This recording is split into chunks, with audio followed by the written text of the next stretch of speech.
Muy buenos días, amigas y amigos de Acústica Noticias. Yo soy Elizabeth Figueroa y estoy muy contenta de que nos estén acompañando en una emisión más de su espacio Amanecer Campirano, por supuesto por Acústica Noticias. Yo les doy la bienvenida a través de los medios que usted nos sintoniza. Yo se los recuerdo, estamos en Canal 13 en Alba Visión, en Facebook Live, en el 1150 AM en la Ciudad de México, 1120 AM en Guadalajara, Jalisco y por supuesto el 600 AM en Monterrey, y le reitero que ya estamos también en Spotify para que usted no se pierda absolutamente ninguna de las emisiones que traemos para usted.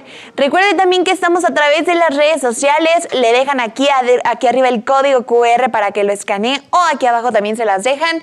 En Facebook estamos como Acústica Noticias, Twitter Acústica Informa, Instagram, TikTok y YouTube como Acústica Noticias, y por supuesto le dejan mi Instagram personal aquí abajito para que nos podamos seguir y poner en contacto, que usted nos platique de qué le gustaría que habláramos, a quién le gustaría que entrevistáramos, entre muchísimos otros temas. Yo le agradezco nuevamente por estar con nosotros y le invito a que se quede en el programa del día de hoy porque le traemos muchísima información, ya sabe, del sector agroindustrial, pero también le traemos una entrevista muy interesante que como ciudadanos nos compete a todos. Así que yo le invito a que se quede en su espacio Amanecer Campirano. En las noticias más relevantes del sector, le quiero platicar que a 15 días de haber confirmado la presencia de influenza aviar de alta patogenicidad AH7N3 en Coahuila y Durango, el Servicio Nacional de Sanidad, Inocuidad y Calidad Agroalimentaria, el SENASICA, informó que hasta el momento se han tomado y procesado muestras en 242 unidades de producción avícola de un total de 370, lo que significa un avance superior al 65%. El organismo de la Secretaría de Agricultura explicó que sus técnicos trabajan a marchas forzadas para concluir el diagnóstico de situación y determinar el estatus sanitario que prevalece en la zona, para lo cual es necesario muestrear el 100% de las granjas avícolas que se ubican en la región. Con el propósito de terminar en breve el muestreo y responder de manera oportuna a las demandas del diagnóstico en la región, el SENASICA fortaleció la capacidad operativa del Laboratorio de Bioseguridad Nivel 2 de Durango, que labora las 24 horas. Tras la confirmación del brote de influenza aviar AH7N3 en Coahuila y Durango, la Comisión México-Estados Unidos para la Prevención de la Fiebre Aftosa y otras enfermedades exóticas de los animales del SENASICA activó sus protocolos de emergencia para atender la alerta sanitaria que afecta a la avicultura comercial del país. Derivado del rastreo epidemiológico que realizan los técnicos especialistas del SENASICA en la región, hasta el momento se han detectado que de las 242 unidades de producción avícola investigadas, 44 están infectadas y se encuentran bajo medidas cuarentenarias con el fin de minimizar el riesgo de que el virus se disemine hacia otras granjas.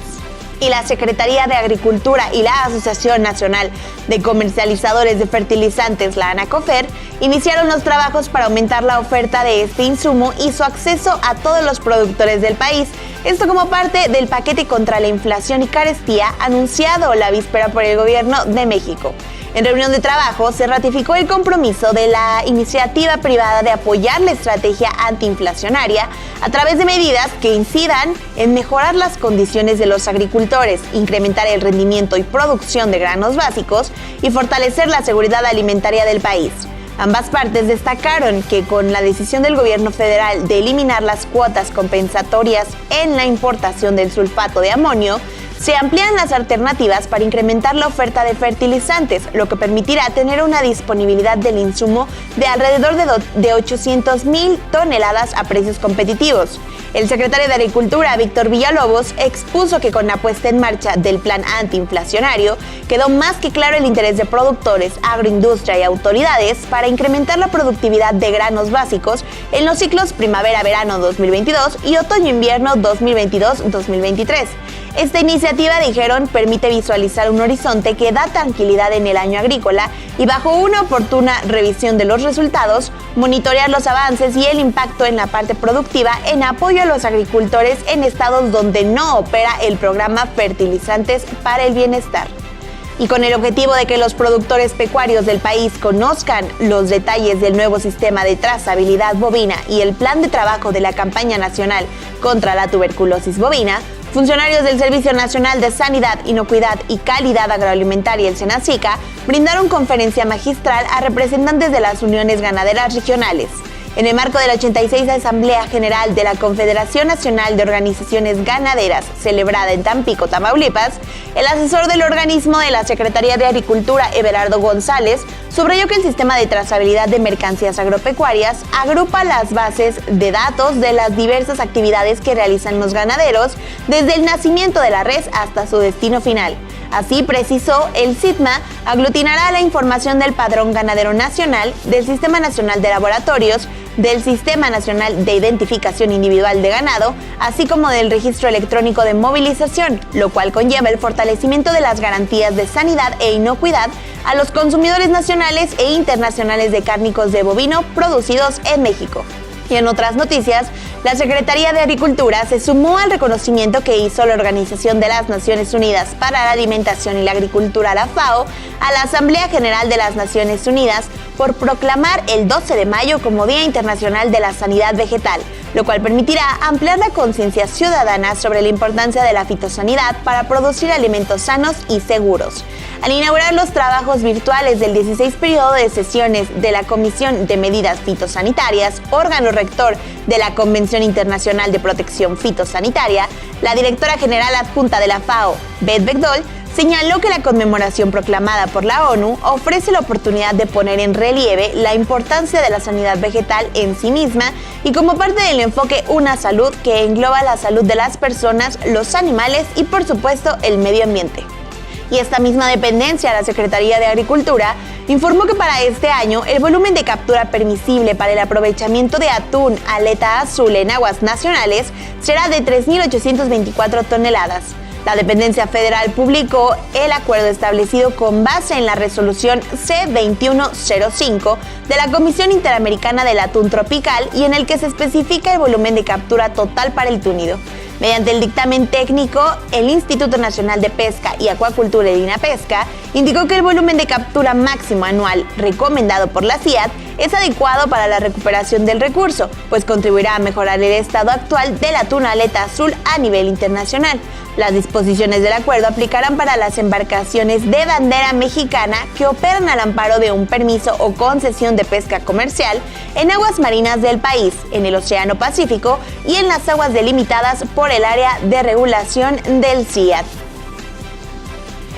Y estas fueron las noticias más relevantes del sector. A continuación, para mí es un placer poderles presentar el día de hoy a nuestro primer entrevistado de manera presencial. Afortunadamente, las circunstancias ya nos están dejando tener invitados aquí en el estudio.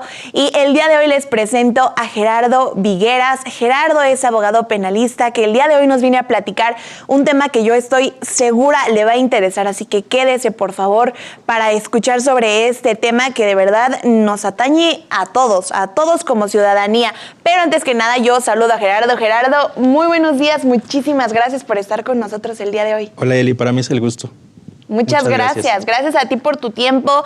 Y pues como ya lo comentaba, vamos a platicar de un tema bastante interesante. Mucha gente no lo conoce.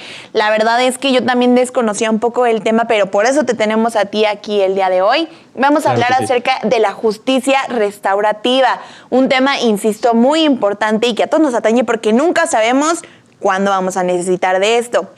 Primero que nada, Gerardo, a mí me gustaría comenzar esta entrevista, pues que tú nos describieras a todos los mortales qué es básicamente la justicia restaurativa. Correcto. Pues mira, la justicia restaurativa, en términos jurídicos, llamémoslo así, es un mecanismo extrajudicial.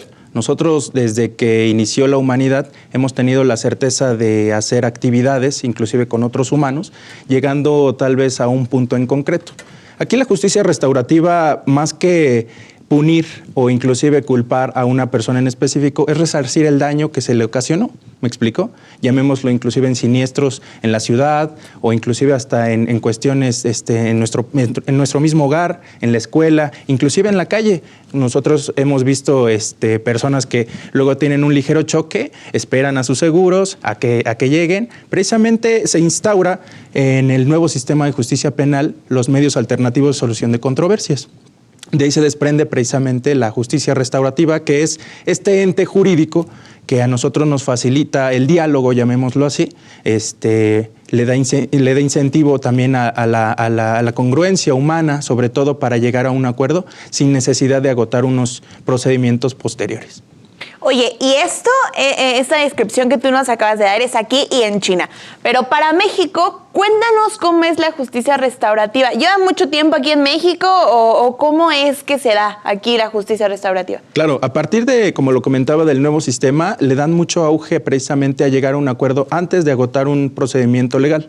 En este caso, por ejemplo, muy en específico de la Ciudad de México, se encuentran los tribunales de mediación en donde las personas van a resolver sus intereses, llamémoslo así, en el sentido de darle prioridad al diálogo y no llegar a una instancia en la que a lo mejor sea tediosa, inclusive hasta ocasione un desgaste económico, hasta físico, y se llegue a un arreglo anterior. ¿Me explico? Sí, y es que justo eso te iba a comentar. La verdad es que cuando oímos justicia, proceso penal, claro, todo se nos atraviesa por la cabeza que qué flojera estar yendo a un tribunal, a una corte. O sea, esos procesos se nos hacen sumamente tediosos y hay muchísima gente que por eso prefiere mejor quedarse callada o desgraciadamente arreglarlos de otras maneras que no deberían de ser y no son las correctas, porque claro, para eso existe la justicia.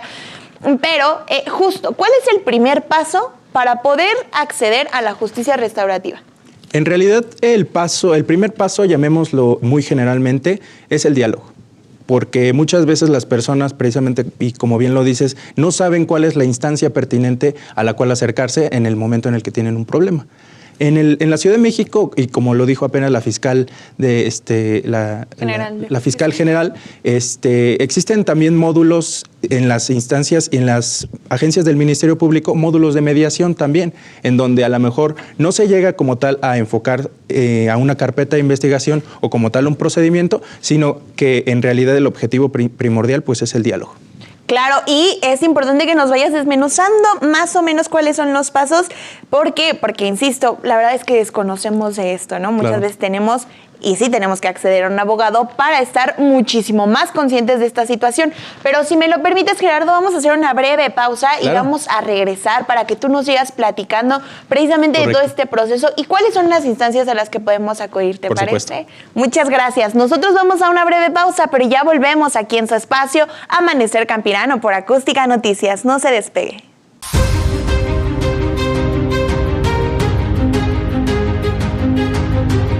Muchísimas gracias por continuar con nosotros aquí en su espacio Amanecer Campirano por Acústica Noticias. Muchísimas gracias de verdad por seguir con esta entrevista que traemos para usted el día de hoy. Estamos con Gerardo Vigueras. Gerardo es abogado penalista y el día de hoy estamos platicando acerca de la justicia restaurativa, un tema que la verdad muchísima población desconoce y que la verdad todos deberíamos conocer por lo menos un poquito de esta, porque insisto, nunca sabemos cuándo la vamos a utilizar y es muy, muy necesaria como todas las ramas de la justicia y del derecho en general.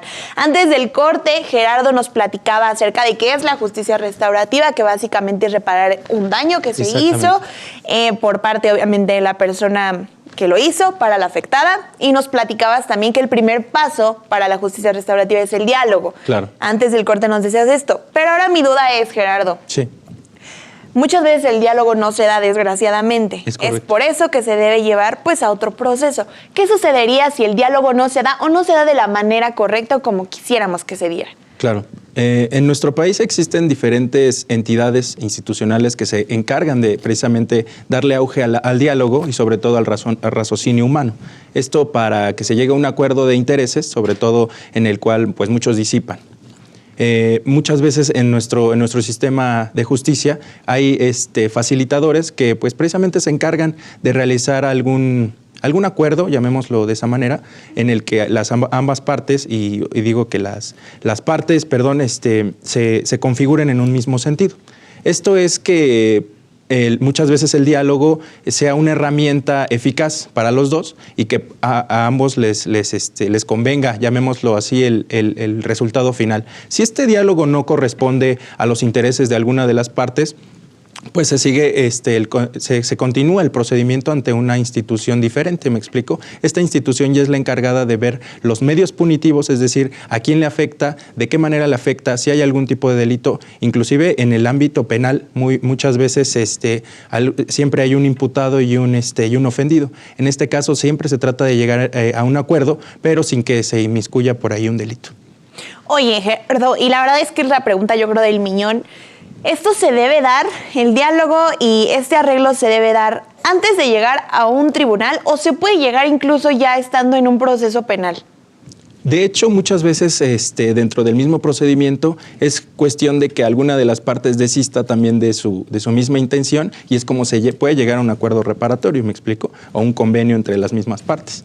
Ok, esa era una duda y que yo creo que muchos tenemos, porque claro, yo no sabía si era antes o después. Así es. Oye, y en el peor de los escenarios, que no se dé, que no se dé ni el diálogo, que se llegue a la segunda instancia que tú nos comentabas, los facilitadores, me dijiste, sí, que tampoco se llegue ahí a algo, ¿qué sucede después?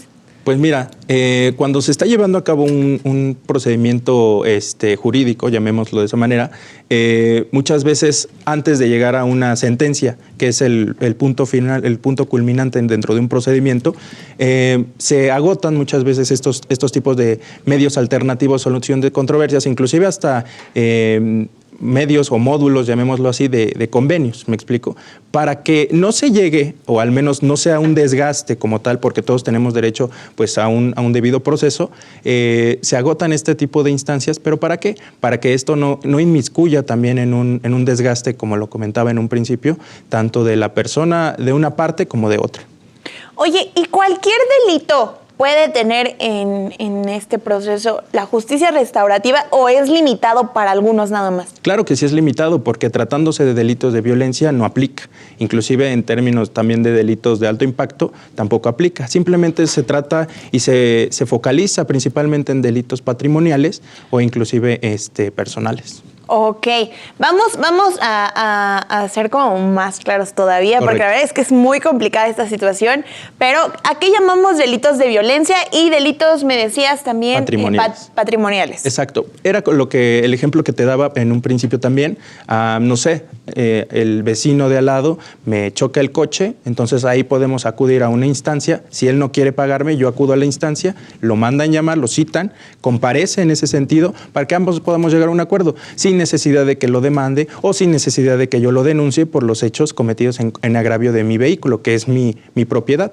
¿Me explico? Ahora, a contrario sensu, delitos, por ejemplo, tratándose de violencia psicoemocional o inclusive violencia física, o llamemos ya de un delito como el homicidio, por ejemplo, no hay un acuerdo reparatorio precisamente ni con la familia, ni con con las personas que pudieran representar los intereses del ofendido. Simplemente ya hay el efecto punitivo en contra de quien realice el acto. Oye, y aparte de este ejemplo que nos ponías del choque, que es donde entra la justicia restaurativa, ¿qué otros podrías tú mencionarnos que a lo mejor sean un poquito más grandes, ¿no? Un delito tal vez un poquito más grande, claro, o un agravio un poco más grande, por no decirle delito tal vez. Claro, por ejemplo, llamémoslo en el sentido de un delito ecológico, que muchas veces, por ejemplo, los buques que traen aceite o inclusive que luego se ocurre precisamente un desastre natural de esa magnitud, su acuerdo, llamémoslo reparatorio con la sociedad, inclusive hasta con nosotros mismos, pues es precisamente eso, que se constituyan como empresas socialmente responsables, inclusive hasta que tengan esa visión de cuidar el medio ambiente, por ejemplo, y que se comprometan sobre todo en el sentido de si ya pasó esto, lo corrijan y que de esa misma manera y paralelamente a nosotros nos convenga como sociedad y obviamente como comunidad. Oye, y nuevamente quisiera que reiteráramos, claro, ¿quiénes son las partes que deben intervenir en este proceso de justicia restaurativa? Porque obviamente, ¿no? Está la típica que, bueno, el ejemplo que poníamos, yo, vecino, te choco tu coche y pues nada más entre nosotros dos nos arreglamos, ¿no? Claro. Pero legalmente, ¿quiénes o cuáles son las partes que deberían intervenir? Supongo claro, yo, ¿no? Que el representante legal de cada parte y ¿quién más? ¿Cuántas partes así que tú nos desgloses forman parte de esto? Para iniciar un procedimiento se necesitan de dos partes inicialmente. Pero si, por ejemplo, como te comentaba en el ejemplo del choque, llamémoslo así, pues obviamente ambos tienen los intereses. Uno, obviamente de que le paguen, y el otro de reparar el daño. ¿Me explico? Aquí en la justicia restaurativa su fin es retributivo perdón, no es retributivo, sino restaurativo, es decir, restaurar precisamente las cosas como estaban para así que se componga, llamémoslo así, el dolo o el delito que se cometió. Ok, entonces entiendo que cada uno debe tener su representante legal. Es correcto. Muchas veces por nuestro propio derecho, por el simple hecho de ser ciudadanos, nosotros podemos hacer valer nuestro derecho en ese sentido. ¿Cuál es la situación? Que muchas veces como asesores jurídicos o defensores nos ponen en llamémoslo un ring, en el que visualizamos los intereses de nuestras partes. Y eso se disuade, o llamémoslo así, que opaca precisamente el objetivo general, que es llegar a un acuerdo, cuando las dos personas pudieron haber llegado a un acuerdo inicialmente.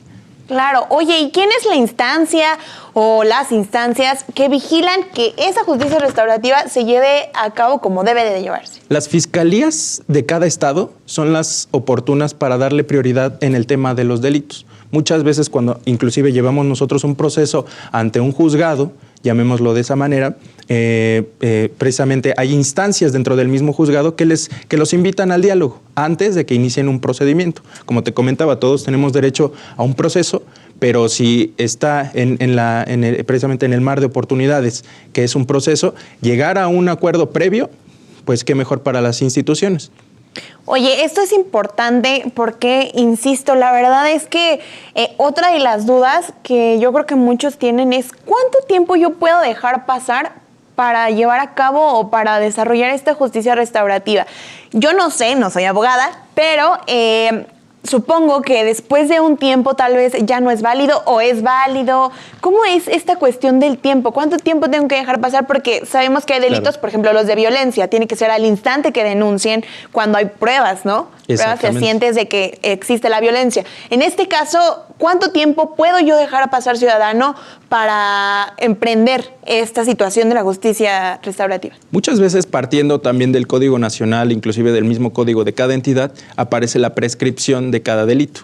Llamémoslo que a lo mejor no se trata de que puedan pasar a lo mejor 5 o 10 años y que todavía podamos hacer algo. Simplemente la justicia restaurativa, o en este sentido que, como tú me lo mencionas, en los ciudadanos, pues obviamente es instantánea. Tiene que hacerse valer en el momento en el que a lo mejor a mí no me parece que mi vecino esté vulnerando mi esfera jurídica, y en ese mismo momento se hace efectiva precisamente la instancia correspondiente. Oye, y en este caso debe haber pruebas vivas, o sea, pruebas tangibles.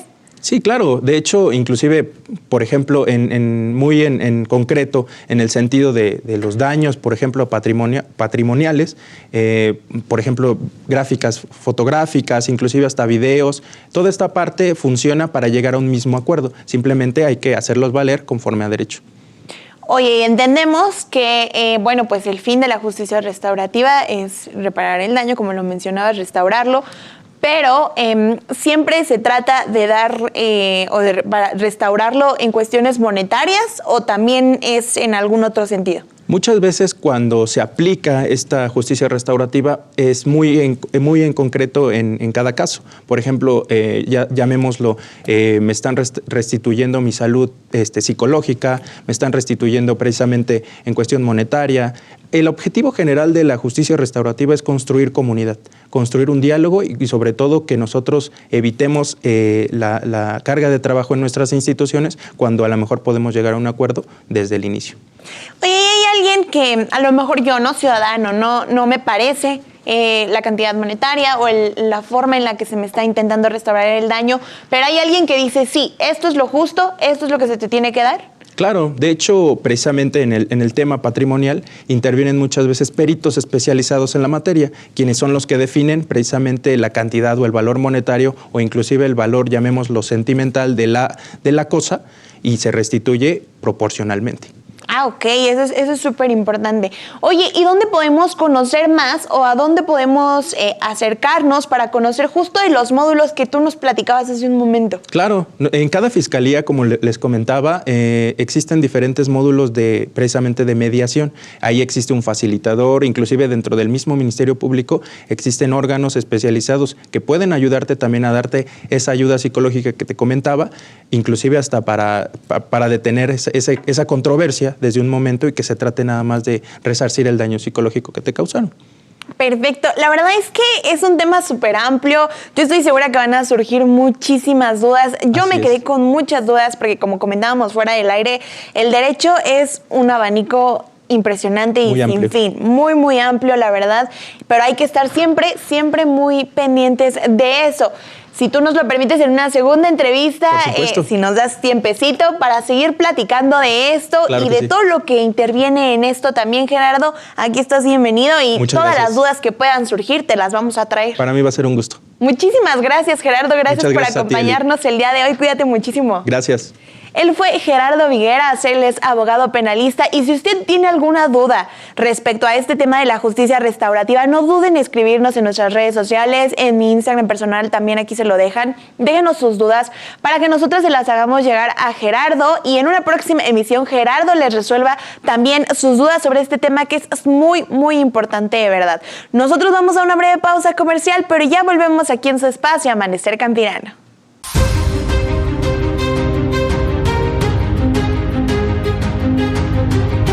Estamos de vuelta aquí en su espacio Amanecer Campirano por Acústica Noticias. Muchísimas gracias por continuar con nosotros. Yo le recuerdo nuevamente, después de la entrevista que acabamos de tener, que puede visitar las redes sociales y por supuesto las páginas oficiales de cada fiscalía de su estado. Es muy importante que verifique que la información sea la correcta y por supuesto sea la oficial. Hay que tener muchísimo cuidado con esto y hay que estar muy informados acerca de estos procesos que, como se lo mencionaba, nunca sabemos cuándo podemos necesitarlo. A continuación, vámonos con esta sección que a mí sí me gusta bastante, que es Empieza con Todo. Oiga, el día de hoy yo le pregunto, ¿con qué aceite le gusta cocinar? Porque la verdad es que hay bastantes aceites, pero vamos a ser bien honestos. Los doctores prefieren o recetan en su mayoría cocinar con un poquito de aceite de oliva. ¿Pero usted sabe por qué? Yo le quiero contar el día de hoy los beneficios, pero vamos a comenzar por el principio, valga la redundancia. El aceite de oliva, yo le quiero contar que es un aceite vegetal de uso, como sabemos, principalmente culinario. Este se obtiene del fruto del olivo denominado oliva o aceituna. Casi la tercera parte de la pulpa de la aceituna es aceite. Por esta razón, desde la antigüedad se ha extraído fácilmente con una simple presión ejercida por un molino. En España, las instalaciones donde se obtiene el aceite reciben el nombre de almazara. También se ha empleado para usos cosméticos, medicinales, religiosos y para las lámparas de aceite. La oliva o aceituna no se suele comer cruda debido a que es bastante amarga. La verdad, a mí no me gusta. Este sabor se reduce mucho aplicando diversos procesos de macerado. No obstante, el 90% de la producción mundial de olivas se emplea en producir aceite. Histórica y culturalmente, ha sido un producto muy ligado al área del Mediterráneo. Hoy tan solo un 3% de la producción mundial se realiza fuera del área mediterránea. España produce casi la mitad del aceite de oliva de todo el mundo, seguida por Italia y Grecia. Le cuento que el aceite se extrae de aceitunas maduras de entre 6 y 8 meses, cuando contienen su máxima cantidad de aceite, lo que suele ocurrir a finales de otoño. Las aceitunas se someten a una primera presión con el objeto para extraer el zumo. Hoy el aceite de oliva se comercializa envasado en botellas ya sea de cristal o plástico, así como en bidones protegidos de la luz. La acidez de un aceite de oliva viene determinada por su contenido en ácidos grasos libres y se expresa por los gramos de ácido oleico por cada 100 gramos de aceite. Hay que tener cuidado con esto y cada que compre un aceite, revíselo muy bien. En la etiqueta debe de venir esta información. ¿Pero qué contiene el aceite de oliva? Primero, contiene vitamina E, que previene de la oxidación del colesterol malo, el LDL, lo que daría lugar a la aparición de placas de ateroma o arterioscleróticas que impiden el correcto flujo sanguíneo a través del sistema arterial. Por lo tanto, nos puede ayudar a tener un mucho mejor flujo sanguíneo. También contiene polifenoles, pues estos poseen una acción antioxidante y previenen, por supuesto, el envejecimiento celular y ayudan a la formación de células no cancerosas. También tiene grasas monoinsaturadas que ayudan, insisto, también estas a reducir los niveles de colesterol malo. En las personas diabéticas ayuda a rebajar los niveles de glucemia, por lo que necesitarían menor cantidad de insulina. Esto es una buena opción. También el aceite de oliva virgen extra se infiltra muy poco en el alimento, ya que las variaciones químicas que se producen en la fritura son pequeñas y lentas. Además, se realiza una costra en el alimento que no deja que se escapen sus constituyentes. Por eso yo creo que lo recetan tanto. También ayuda al endurecimiento de los huesos, lo que beneficia mucho a las personas adultas. Por otra parte, evita la sobreabundancia de colesterol y ayuda a la asimilación de grasas, ya que favorece la síntesis hepática de sales biliares. Y también reduce el ácido de la mucosa esofágica, frena y regula el vaciado del estómago del duodeno y desciende la acidez gástrica, por lo que se reduce el riesgo de la aparición de úlceras gástricas, que por cierto son muy molestas. Y la cantidad de ácidos grasos satisface totalmente las exigencias nutricionales. La verdad es que yo no soy tan fan del aceite de oliva, no me encanta su sabor, pero sí lo suelo usar porque es muy buen alimento y usted también ya escuchó los beneficios de este producto, así que yo le invito a que haga el esfuerzo y consuma con un poco de aceite de oliva. A continuación, yo quiero presentarle a nuestro colaborador de todos los lunes. Él es Jorge Hernández. Jorge siempre nos trae la información más puntual acerca del sector agroindustrial. Yo los dejo con Jorge. Jorge, muy buenos días, te cedo este espacio. ¿Qué tal? Excelente inicio de semana tengan todos ustedes. Un gran abrazo a mis compañeros en el estudio y a todos aquellos que nos ven y escuchan a través de esta señal. Bueno, esta semana vamos a platicar sobre el comercio internacional de productos agroalimentarios.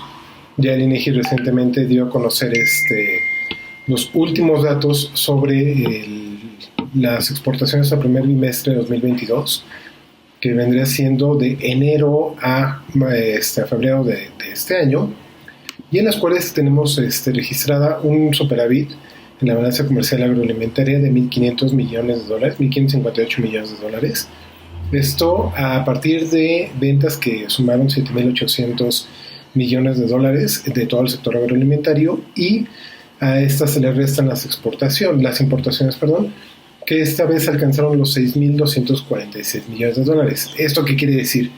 Vaya, que exportamos, que vendimos más productos de origen agroalimentario hacia el exterior, de los cuales fueron comprados, debido a que en México existe una menor demanda de productos del sector agroalimentario por parte de los consumidores, y existe en contraparte una mayor demanda de productos nacionales en los diferentes destinos a los que exportamos. Recordemos que prácticamente el 80% de las exportaciones de productos agroalimentarios de México van hacia Estados Unidos, un poco Canadá, algunas regiones de Asia, por ejemplo Japón, China y gran parte de Europa.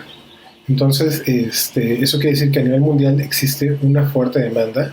Recordamos que las exportaciones se han tenido por lo menos en los últimos 4 o 5 años un superávit en su balanza comercial. Esto quiere decir que existe una fuerte demanda y una demanda creciente de los productos agroalimentarios mexicanos en el exterior. Ahora vamos a desagregar un poco cómo viene esta balanza de bienes agropecuarios y agroindustriales. En este caso, las exportaciones agroindustriales, que vendrían siendo todos aquellos productos de origen primario, los cuales ya alcanzaron un proceso de industrialización. En ese sector las exportaciones fueron de $4.124 millones, con importaciones de poco más de $3.000 millones, lo cual deriva en una balanza superavitaria para este sector de prácticamente $1.000 millones. Ahora vamos hacia la parte agropecuaria y pesquera. En ese sector se registró un saldo positivo, un superávit en la balanza comercial de $562 millones, derivado por ventas por más de $3.681 millones y compras por $3.118 millones. Eso quiere decir que sumamos el superávit del sector agroindustrial más el superávit registrado en la parte agropecuaria, en la parte primaria, nos da como resultado este superávit general en la balanza por poco más de $1.500 millones. Ya desagregando, vámonos un poquito más hacia la parte a nivel producto. por ejemplo, estamos viendo que los principales productos, evidentemente fue la cerveza mexicana es de las que tiene mayor demanda, y aparte somos de los principales productores de cerveza a nivel internacional. Este producto alcanzó ventas por casi $800 millones en prácticamente un bimestre. Eso quiere decir que redondeando y haciendo un promedio, prácticamente se vendieron 400 millones de dólares al mes. En aguacate, que ocupa el segundo lugar, recordamos que aguacate somos el principal productor, somos centro de origen, y prácticamente 2 de cada 3 aguacates que se consumen a nivel internacional vienen de nuestra tierra. Bueno, en este producto se alcanzaron ventas por $643 millones, y en lo que corresponde al tequila y mezcal, que igualmente somos centro de origen, somos los únicos productores y contamos con denominación de origen para ambos productos. Estos alcanzaron ventas por $580 millones. Ese es un dato bastante interesante, sobre todo porque el segundo y tercer lugar son productos originarios mexicanos, y los cuales tienen una gran aceptación a nivel internacional. Ahora igual, si nos vamos a desagregar qué productos tuvieron una mayor demanda en los mercados internacionales, encontramos, por ejemplo, que el azúcar producido aquí en México prácticamente duplicó sus ventas, creció en 97% en comparación con el primer bimestre de 2021. Ahora, otro producto de relevancia, encontramos aquí, por ejemplo, al tequila y mezcal, que sus ventas crecieron prácticamente 52%, un poquito más de por 52%. Esto significa que igualmente hay una mayor demanda de esos productos en el exterior. Y otro producto que tuvo una alza interesante ya hacia la parte agropecuaria, hacia la parte primaria, fue la carne de bovino congelada, la cual duplicó su venta y su demanda en el mercado internacional. Es decir, registró una alza de 100%. Otro que encontramos son los cítricos. El sector de los cítricos creció 55.98%. Y finalmente, el trigo igualmente creció 51% en su demanda internacional. En el caso de este último producto, el crecimiento en parte estuvo derivado por el conflicto bélico que tenemos en la parte de Ucrania y Rusia. Como bien sabemos, hay una menor oferta debido a este conflicto bélico a nivel internacional del trigo, y esto deriva en que los países que son productores o que tienen disponibilidad de este producto están empezando a vender más hacia otros mercados. No significa una buena noticia como tal, porque en algún momento puede haber alguna disparidad en el precio, o si no es que ya hay una fuerte disparidad en los precios del trigo. Sin embargo, sí es algo que tenemos que tener súper en cuenta, y quizás hacer una perspectiva a futuro sobre cuál va a ser el mercado del trigo en los próximos años y cómo México pudiera incursionar en este mercado y qué disponibilidad de producto hay. Bueno, hasta aquí mi comentario, hasta aquí lo que podemos platicar acerca del comercio internacional, y los espero en la siguiente cápsula. Un abrazo, hasta luego. Muchísimas gracias, Jorge, por la información del día de hoy. Él fue Jorge Hernández. Jorge siempre nos trae la información más importante acerca del sector agroindustrial. Nosotros vamos a una breve pausa comercial, pero ya volvemos aquí en su espacio Amanecer Campirano.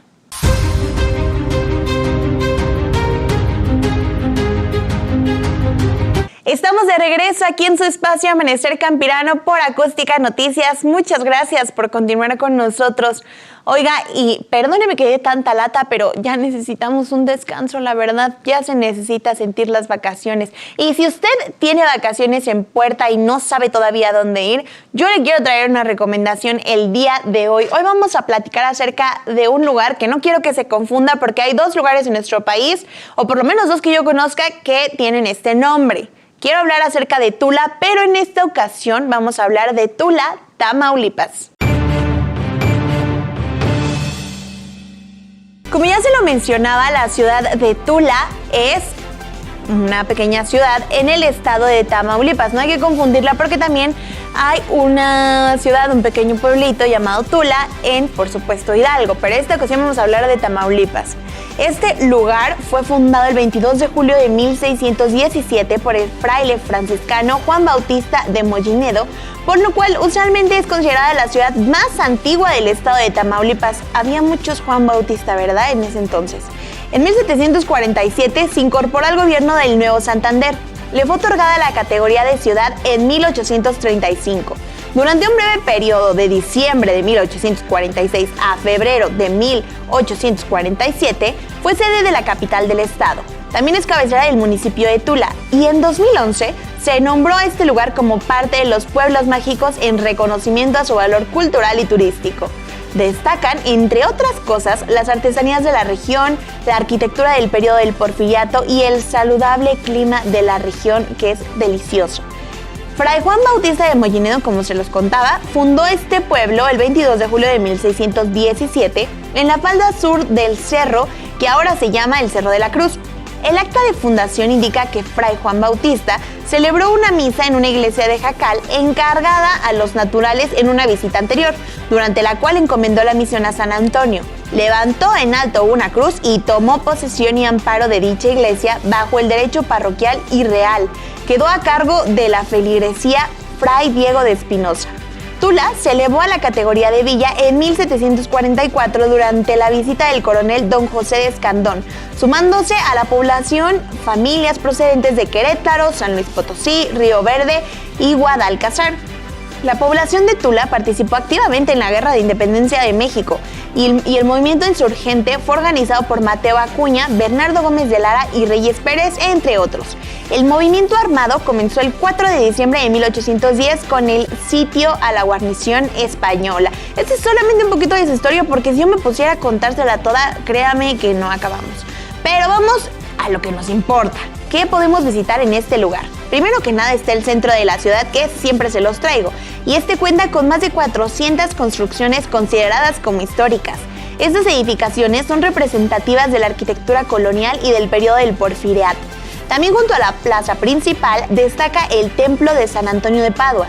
Este templo fue construido a mediados del siglo XVIII y una de sus características es que en su torre cuenta con un reloj inglés desde 1889. En el centro de la ciudad se encuentra también la Casa de la Cultura, antigua Escuela Minerva, con su característica fachada con arcos ojivales típicos de la arquitectura gótica. Fuera del centro de la ciudad, vale la pena visitar también el Templo del Rosario, construido a principios del siglo XX, y el Templo de las Angustias. En la zona arqueológica que está cerca de aquí, llamada Tamapul, existen vestigios de una cultura que habitó la región entre los años 600 y 900 después de Cristo. La construcción es el Gran Cue, conocido popularmente como el Cuecillo. Este edificio, construido con piedra caliza, tiene una base de 41 metros de diámetro y 12 metros de altura, bastante altita. También podemos encontrar el Contadero, que es el segundo centro de peregrinaje más importante en Tamaulipas. En este lugar está la Virgen del Contadero, una imagen de una virgen esculpida en la piedra que es venerada desde el siglo XVIII. Y dentro del municipio es posible visitar varias antiguas haciendas, tales como Los Charcos, Cerro Gordo, entre bastante otras. Y en cuanto a la gastronomía, escúchelo bien, pare bien las orejas, las tradicionales enchiladas tultecas ocupan un lugar especial en la cocina regional. Las enchiladas tultecas son elaboradas con tortilla roja y llevan como guiso papa, chorizo, queso, cebolla, jitomate, chile piquín y otros ingredientes, entre muchísimos otros platillos que usted va a encontrar aquí en este lugar. La verdad es que esto es muy curioso, ¿verdad? Porque en diferentes estados de la República tienen su manera muy peculiar de hacer las enchiladas. Por ejemplo, apenas acabo de visitar Guanajuato y también me llevaron unas enchiladas pues preparadas muy diferente a lo que estamos acostumbrados aquí en la Ciudad de México o en sus alrededores, pero vale la pena disfrutar de cada una de la gastronomía de los estados de nuestro país, y en esta ocasión yo le invito a que visite Tula en Tamaulipas, que créame, no se va a arrepentir. A continuación vámonos con unos datos muy curiosos en nuestra sección ¿Sabías qué? Oiga, y el día de hoy me gustaría preguntarle, ¿usted sabe qué se produce en Morelos? Es un estado que nosotros, los que vivimos en la Ciudad de México, tenemos muy cerquita. pero yo creo que desconocemos bastante todo lo que este estado tiene para ofrecernos. De eso vamos a hablar un poquito el día de hoy. Yo le quiero contar que a nivel nacional, Morelos ocupa el lugar 25 en volumen agropecuario y pesquero. El estado de Morelos cuenta con 2.065.014 habitantes, de los cuales 53.2% se encuentran empleados y 7.9% de ese porcentaje que se dedican al sector primario. Es decir, en Morelos trabajan en el sector primario alrededor de 65.499 personas, de las cuales el 92% son hombres y el 8% mujeres, y están distribuidos de la siguiente manera. El 89.5% se dedican al sector agrícola, el 9.2% al sector pecuario y el 1.2% al pesquero. Y los principales productos que se generan en la entidad son, en cuanto a los agrícolas, caña de azúcar, tomate rojo, aguacate, sorgo, grano y nopalitos. En cuanto a los pecuarios, está la carne en canal de ave y en canal de bovino. Y pesqueros, la mojarra. A nivel nacional, Morelos ocupa el lugar, como ya se lo decía, 25 en la producción de volumen, con un total de 3.893.398 toneladas, distribuidas en agrícola es el 97.3% de esas toneladas, el pecuario 2.6% y el pesquero 0.1%. Sin lugar a dudas, esta entidad ubicada en nuestro centro del país ofrece una gran variedad de paisajes naturales, pero también oferta una diversidad de especies vegetales y animales que contribuyen a la producción agropecuaria y pesquera de México. Un país sumamente importante en esta cuestión de la producción y el sector primario, por supuesto. Ahora vámonos con un breve resumen de las noticias más importantes del sector. Yo le quiero platicar que a 15 días de haber confirmado la presencia de influenza aviar de alta patogenicidad AH7N3 en Coahuila y Durango, el Senacica informó que hasta el momento se han tomado y procesado muestras en 242 unidades de producción avícola de un total de 370, lo que significa un avance superior al 65%. El organismo de la Secretaría de Agricultura explicó que sus técnicos trabajan a marchas forzadas para concluir el diagnóstico de situación y determinar el estatus sanitario que prevalece en la zona, para lo cual es necesario muestrear el 100% de las granjas avícolas que se ubican en la región. Con el propósito de determinar en breve el muestreo y responder de manera oportuna a las demandas, el Senacica fortaleció la capacidad operativa del Laboratorio de Bioseguridad Nivel 2 de Durango. Y la Secretaría de Agricultura y la ANACOFER iniciaron los trabajos para aumentar la oferta del insumo de fertilizantes y su acceso a todos los productores del país, esto como parte del paquete contra la inflación y carestía anunciando la víspera por el Gobierno de México. En reunión de trabajo se ratificó el compromiso de la iniciativa privada de apoyar la estrategia antiinflacionaria a través de medidas que incidan en mejorar las condiciones de los agricultores, incrementar el rendimiento y producción de granos básicos y fortalecer la seguridad alimentaria del país. Ambas partes destacaron que con la decisión del gobierno federal de eliminar las cuotas compensatorias en la importación del sulfato de amonio, se amplían las alternativas para incrementar la oferta de fertilizantes. Y con el objetivo de que los productores pecuarios del país conozcan los detalles del nuevo sistema de trazabilidad bovina y el plan de trabajo de la campaña nacional contra la tuberculosis bovina, funcionarios del Senacica brindaron conferencia magistral a representantes de las uniones ganaderas regionales. En el marco de la 86 Asamblea General de la Confederación Nacional de Organizaciones Ganaderas celebrada en Tampico, Tamaulipas, el asesor del organismo de la Secretaría, Everardo González Padilla, subrayó que el sistema de trazabilidad de mercancías agropecuarias, el SITMA, agrupa las bases de datos de las diversas actividades que realizan los ganaderos desde el nacimiento de la res hasta su destino final.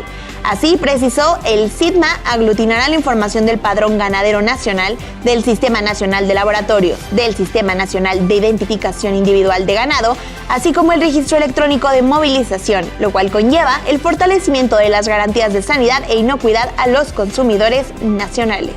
Y la Secretaría de Agricultura se sumó al reconocimiento que hizo la Organización de las Naciones Unidas para la Alimentación y la Agricultura, la FAO, a la Asamblea General de las Naciones Unidas, la ONU, por proclamar el 12 de mayo como Día Internacional de la Sanidad Vegetal, lo cual permitirá ampliar la conciencia ciudadana sobre la importancia de la fitosanidad para producir alimentos sanos y seguros. Al inaugurar los trabajos virtuales del 16 periodo de sesiones de la Comisión de Medidas Fitosanitarias, órgano rector de la Convención Internacional de Protección Fitosanitaria, fitosanitaria, la directora general adjunta de la FAO, Beth Bechdol, señaló que la conmemoración proclamada por la ONU ofrece la oportunidad de poner en relieve la importancia de la sanidad vegetal en sí misma y como parte del enfoque Una Salud. Y la Secretaría de Agricultura informó que para este año el volumen de captura permisible para el aprovechamiento de atún aleta azul en aguas nacionales será de 3.824 toneladas. La dependencia federal publicó hoy el acuerdo establecido con base en la resolución C-2105 de la Comisión Interamericana del Atún Tropical y en el que se especifica el volumen de captura total para el túnido. Mediante el dictamen técnico, el Instituto Nacional de Pesca y Acuacultura, el INAPESCA, indicó que el volumen de captura máximo anual recomendado por la CIAT es adecuado para la recuperación del recurso, pues contribuirá a mejorar el estado actual del atún aleta azul a nivel internacional. Las disposiciones del acuerdo aplicarán para las embarcaciones de bandera mexicana que operan al amparo de un permiso o concesión de pesca comercial. Estas fueron las noticias más importantes del sector. Les reitero que todas y cada una de ellas las encuentra en nuestras redes sociales y por supuesto a través de los medios que usted ya conoce, incluyendo Spotify y también acústicanoticias.com y acústicarural.com. Yo soy Elizabeth Figueroa y en nombre de todos los que hacemos posible este espacio informativo, le doy las gracias por haber estado con nosotros en una emisión más. Muchas gracias por haber comenzado otra vez la semana con nosotros. Nosotros felices de poderlos acompañar y traerles la información más relevante del sector. Si usted nos lo permite, por acá nos estaremos viendo en la siguiente emisión. Que desayune muy rico, que tenga un excelente día y nos vemos en la próxima.